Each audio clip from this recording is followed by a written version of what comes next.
Hallo und herzlich willkommen zum großen Finale unserer Podcast-Serie über die offiziellen Deutschprüfungen. Es erfüllt mich mit aufrichtiger Freude und Stolz, dass du heute hier bist. Dass du dich entschieden hast, diese Folge zu hören, ist ein klares Statement. Du gibst dich nicht mit dem Mittelmaß zufrieden. Du hast den Gipfel im Blick.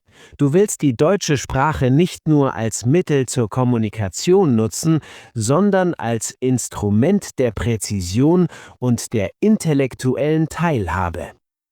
Bevor wir in das erste Kapitel eintauchen, ein wichtiger Hinweis zum Selbstverständnis dieser Serie. Dieser Podcast ersetzt keinen Sprachkurs und kein Lehrbuch. Er ist kein Ersatz für das aktive Lösen von Modelltests. Vielmehr ist dieser Podcast dein strategischer Kompass. Er gibt dir das mentale Modell und die psychologische Landkarte, um das Wesen des C1-Niveaus zu verstehen, damit deine praktische Vorbereitung um ein Vielfaches effektiver wird. Das C1-Niveau wird im gemeinsamen europäischen Referenzrahmen als fortgeschrittene Kompetenz bezeichnet. In Fachkreisen nennen wir es oft die Königsdisziplin. Warum? Weil es die Grenze markiert, an der die Sprache aufhört, ein Lernobjekt zu sein und beginnt, ein Teil deiner Identität in einem akademischen oder hochprofessionellen Umfeld zu werden. In den nächsten 10 Kapiteln werden wir diesen Gipfel gemeinsam stürmen. Wir werden die verschiedenen Prüfungsformate analysieren, die kognitiven Anforderungen meistern und die psychologische Barriere durchbrechen, die viele Lernende auf diesem Niveau zurückhält. Dies ist deine mentale Generalprobe für das C1-Zertifikat. Der Sprung von B2 zu C1. Ein mentaler Paradigmenwechsel. Bevor wir über Grammatik oder Wortschatz sprechen, müssen wir über dein Mindset sprechen. Viele Lernende machen den Fehler zu glauben, C1 sei einfach nur B2 mit schwierigeren Wörtern. Das ist ein gefährlicher Irrtum. Der Sprung von B2 zu C1 ist kein quantitativer, sondern ein qualitativer Sprung. Es ist der Wechsel von der Alltagssprache zur Bildungssprache. Auf B2 geht es primär um die erfolgreiche Kommunikation in vertrauten Kontexten. Man verzeiht dir kleine Ungenauigkeiten, solange die Botschaft ankommt. Auf C1 hingegen wird Präzision und Abstraktionsfähigkeit verlangt. Ein B2-Sprecher sagt: Ich finde es nicht gut, wenn Menschen zu viel Plastik benutzen, weil das schlecht für die Natur ist. Das ist korrekt, aber es ist kein C1. Ein C1-Sprecher würde sagen: Die exzessive Nutzung von Kunststoffen stellt eine massive Bedrohung für die ökologische Stabilität dar, weshalb eine grundlegende Transformation unseres Konsumverhaltens unumgänglich ist. Hörst du den Unterschied? Es ist die Fähigkeit, komplexe Sachverhalte zu verdichten, abstrakte Begriffe wie ökologische Stabilität oder Transformation zu nutzen und kausale Zusammenhänge präzise zu verknüpfen. Auf C1 wird erwartet, dass du dich von deiner rein persönlichen Perspektive lösen kannst. Du musst in der Lage sein, gesellschaftliche, wissenschaftliche oder politische Phänomene objektiv und distanziert zu analysieren. Du bist kein Sprachschüler mehr. Du bist ein kompetenter Akteur in einem anspruchsvollen Diskurs. Reflexion. Halte einen Moment inne. Bist du bereit, deine gewohnten, sicheren Satzstrukturen zu verlassen? Bist du bereit, das Risiko einzugehen, komplexer zu denken? Der Weg zum C1 beginnt mit der Entscheidung, präziser sein zu wollen als unbedingt nötig. Atme tief durch. Wir schauen uns jetzt die Landschaft der Prüfungen an. die Landschaft der C1-Prüfungen und die Geheimnisse der Bewertung. Es gibt nicht die eine C1-Prüfung. Je nachdem, ob du studieren, als Arzt arbeiten oder in der Wirtschaft Karriere machen willst, ist ein anderes Format für dich vorteilhaft. Das Goethe-Zertifikat C1 ist der Goldstandard für allgemeinsprachliche Kompetenz. TELC Deutsch C1 Hochschule ist heute die beliebteste Prüfung für angehende Studenten, da sie spezifisch auf den universitären Alltag zugeschnitten ist. Dann gibt es den Test DAF, einen hochstandardisierten Test, der oft digital durchgeführt wird und ein Punktesystem nutzt. Aber egal für welches Format du dich entscheidest, du musst verstehen, wie die Prüfer dich bewerten. Viele Teilnehmer haben panische Angst vor jedem kleinen Grammatikfehler, doch auf C1-Niveau ist die Bewertung weitaus differenzierter. Die Prüfer achten auf 4 zentrale Kriterien. Erstens: Aufgabenbezug. Hast du wirklich alle Punkte der Aufgabe bearbeitet? Zweitens: Hast du das Thema in seiner Tiefe erfasst oder nur an der Oberfläche gekratzt? Drittens: Kohärenz. Fließen deine Gedanken logisch ineinander? Viertens: Benutzt du Konnektoren so, dass ein roter Faden erkennbar ist? Fünftens: Ein C1-Text ist wie eine gut gebaute Brücke. Jeder Teil stützt den nächsten. Sechstens: Sprachliche Mittel. Zeigst du Varianz? Siebtens: Benutzt du komplexe Strukturen wie Passiv, Konjunktiv und Nominalstil? Achtens: Wer immer nur „Ich denke und ich finde“ sagt, zeigt keine C1-Kompetenz. Neuntens: Angemessenheit. Passt dein Tonfall zur Situation? Zehntens: In einer Grafikbeschreibung ist ein sachlicher, distanzierter Ton angemessen. Elftens: In einer Diskussion musst du höflich, aber bestimmt argumentieren können. Die wichtigste Nachricht für deine Nerven: Kleine Fehler bei Artikeln oder Endungen führen auf C1 nicht automatisch zum Nichtbestehen. Wenn dein disziplinarischer und akademischer Ausdruck hoch ist und die Kohärenz stimmt, verzeihen die Prüfer punktuelle Fehler. Es geht um das Gesamtbild eines kompetenten Sprechers. Zeitmanagement und die Psychologie der kognitiven Ausdauer. Eine C1-Prüfung dauert oft über 4 Stunden. Viele Teilnehmer scheitern nicht an mangelndem Wissen, sondern an der mentalen Erschöpfung. Stell dir vor, du hast bereits 90 Minuten hochkomplexes Leseverstehen hinter dir. Deine Konzentration sinkt. Genau dann beginnt das Hörverstehen oder der schriftliche Ausdruck. Auf C1 musst du lernen, deine Energie einzuteilen. Ein strategischer Rat: Trainiere in deiner Vorbereitung deine mentale Kondition. Es reicht nicht, 20 Minuten am Tag zu lernen. Du musst Phasen simulieren, in denen du 2 oder 3 Stunden ohne Unterbrechung auf Deutsch arbeitest. Dein Gehirn muss sich an den Sauerstoffmangel gewöhnen, der durch intensive kognitive Arbeit entsteht. Wenn du am Tag der Prüfung das erste Mal 90 Minuten am Stück liest, wird dein Gehirn nach 45 Minuten abschalten. Sei dein eigener Trainer und steigere die Dauer deiner Lerneinheiten schrittweise. Mentale Vorbereitung. Spüre die Anspannung, die ein solcher Marathon mit sich bringt. Aber spüre auch die Kraft, die entsteht, wenn du dich dieser Herausforderung stellst. Wir wechseln jetzt zum Modul Leseverstehen, der Detektivarbeit auf höchstem Niveau. Leseverstehen, die Suche nach der impliziten Bedeutung.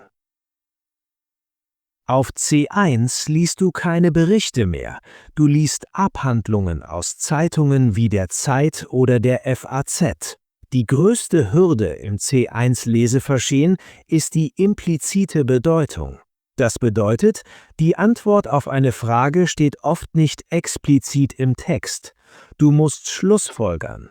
Wenn ein Autor schreibt, es wäre vermessen zu behaupten, dass diese Maßnahme bereits Früchte trägt, dann bedeutet das, die Maßnahme ist bisher erfolglos. Du musst lernen, die Haltung des Autors zu dekodieren. Nutzt er Ironie? Nutzt er den Konjunktiv, um sich von einer Meinung zu distanzieren? Ein Wort wie vermeintlich ist ein klassischer C1-Indikator. Es signalisiert dir sofort, das, was jetzt kommt, sieht nur so aus, ist aber in Wirklichkeit ganz anders. Strategietipp: Markiere beim ersten Durchlesen nicht Wörter, die du nicht kennst. Markiere die logischen Gelenke des Textes. Zwar, aber, ungeachtet dessen, nichtsdestotrotz, infolgedessen. Diese Wörter verraten dir die Architektur der Argumentation. Wenn du die Architektur verstehst, findest du die Antwort, auch wenn du Vokabeln im Satz nicht kennst. Hörverstehen, Vorlesungen und selektives Filtern. Das Hörverstehen auf C1 verlangt etwas, das weit über das Verstehen hinausgeht, das Mitschreiben, Note-Taking. In Prüfungen wie Telg Hochschule hörst du oft eine akademische Vorlesung. Du musst lernen, Informationen selektiv zu filtern, während der Sprecher in einem hohen Tempo weiterspricht. Du kannst nicht jedes Wort notieren. Du musst Symbole entwickeln. Ein Pfeil nach oben für Anstieg, ein X für Widerspruch, ein Ausrufezeichen für eine zentrale These. In Diskussionen musst du Nuancen in der Stimme hören. Stimmt Sprecher A dem Sprecher B vollumfänglich zu oder ist es eine einschränkende Zustimmung? Sätze wie „Das mag in der Theorie zutreffen, doch in der Praxis“ signalisieren dir sofort einen Widerspruch. Auf C1 musst du diese Signale in Millisekunden verarbeiten. Fokuswechsel. Wir haben Informationen aufgenommen. Jetzt drehen wir den Spieß um. Wir werden aktiv. Wir wechseln zum schriftlichen Ausdruck. Dieser Podcast dient dir hierbei als mentales Navigationssystem, um dich durch die komplexen Anforderungen der Textproduktion zu führen. Schriftlicher Ausdruck. Der Nominalstil und die Falle der Einfachheit. Auf C1 schreibst du keine E-Mails, du verfasst Abhandlungen. Das wichtigste Merkmal ist der Nominalstil. B2-Stil: Weil die Regierung die Steuern erhöht hat, protestieren viele Bürger. C1-Stil: Infolge der steuerlichen Erhöhungen durch die Regierung kam es zu massiven Bürgerprotesten. Hörst du die Dichte? Der C1-Satz ist kürzer, präziser und wirkt weitaus professioneller. Doch hier lauert der gefährlichste Fehler des C1-Niveaus. Viele Teilnehmer, die eigentlich ein gutes Deutsch beherrschen, fallen durch, weil sie zu einfach schreiben. Sie haben Angst, Fehler zu machen und fallen zurück in ein sicheres B2-Deutsch. Sie vermeiden abstrakte Begriffe, sie nutzen keine komplexen Satzgefüge und sie umgehen schwierige Grammatik. Das Problem ist, wer auf C1-Niveau sicher spielt, zeigt kein C1-Niveau. Die Prüfer wollen sehen, dass du bereit bist, kognitive Risiken einzugehen. Ein Text, der zwar fehlerfrei, aber inhaltlich und sprachlich banal ist, wird auf C1 nicht bestehen. Du musst die Abstraktion suchen. Du musst komplexe Wörter nutzen, auch wenn du dir bei der Endung mal unsicher bist. Mut zur Komplexität ist auf C1 wichtiger als die Angst vor dem Fehler. Die mündliche Prüfung, Souveränität und die Gefahr des C2-Sicherheitssprechens. Die mündliche Prüfung auf C1 ist ein Fachgespräch. Du musst eine Kurzpräsentation halten und anschließend eine Diskussion führen. Der Schlüssel zum Erfolg ist die Souveränität. Du hast oft nur 15 bis 20 Minuten Vorbereitungszeit. In dieser Zeit kannst du keinen Text schreiben. Du musst eine Struktur entwerfen. Beginne mit einer rhetorischen Einleitung. Gliedere deine Präsentation klar. Zuerst werde ich die Ursachen beleuchten, um anschließend auf die Konsequenzen einzugehen. Nutze Fachbegriffe wie Aspekt, Perspektive, Problematik. Auch hier gilt das gleiche Warnsignal wie beim Schreiben. Der häufigste Fehler in der mündlichen C1-Prüfung ist nicht eine falsche Verbform, es ist das Sprechen auf B2-Niveau. Viele Teilnehmer sprechen flüssig und nett, aber sie bleiben im Konkreten verhaftet. Sie erzählen Geschichten aus ihrem Leben, anstatt das Schema auf einer gesellschaftlichen oder wissenschaftlichen Ebene zu diskutieren. Wenn das Thema Digitalisierung ist, will der Prüfer keine Geschichte darüber hören, wie du dein erstes Smartphone gekauft hast. Er will eine Analyse über die Transformation des Arbeitsmarktes und die ethischen Implikationen der künstlichen Intelligenz hören. Wer sich weigert, die Ebene der persönlichen Anekdote zu verlassen, zeigt keine C1-Kompetenz. Trau dich, abstrakt zu sein. Das Arsenal der Elite. Du hast die Module jetzt im Kopf. Aber welche Bausteine brauchst du in deinem mentalen Koffer? Wir schauen uns jetzt die Grammatik und den Wortschatz an, die dich von der Masse abheben. Grammatik und Wortschatz. Präzision statt Variation. Vergiss die einfachen Grammatikregeln. Auf C1 geht es um die Feinheiten. Es geht um die Werkzeuge, die deine Sprache teuer und gebildet klingen lassen. Erstens, Funktionsverbgefüge. Nicht entscheiden, sondern eine Entscheidung treffen. Nicht kritisieren, sondern Kritik üben an. Nicht wichtig sein, sondern von essentieller Bedeutung sein. Zweitens, Partizipialattribute. Anstatt die Probleme, die durch den Klimawandel entstehen, C1, die durch den Klimawandel entstehenden Probleme. Drittens, Passiversatzformen. Sein plus zu plus Infinitiv, die Aufgaben sind bis morgen zu erledigen. Sich lassen plus Infinitiv, das Problem lässt sich leicht lösen. Viertens, Wortschatznuancen. Ein C1-Sprecher nutzt keine Wörter wie gut, schlecht oder machen. Statt gut, vorteilhaft, gewinnbringend, erstrebenswert.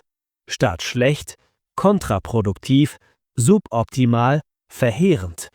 Statt machen, durchführen, realisieren, implementieren. Der C1-Vokabelcheck. Akademische Schlüsselbegriffe. Erstens, differenzieren, fein unterscheiden. Zweitens, hinterfragen, eine Information kritisch prüfen. Drittens, plausibel, logisch nachvollziehbar. Viertens, kontrovers, umstritten. Fünftens, unabdingbar, absolut notwendig. Dein strategischer Vorbereitungsplan.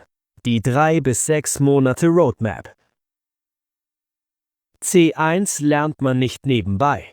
Wenn du ein solides B2 hast, plane 3 bis 6 Monate intensive Vorbereitung ein.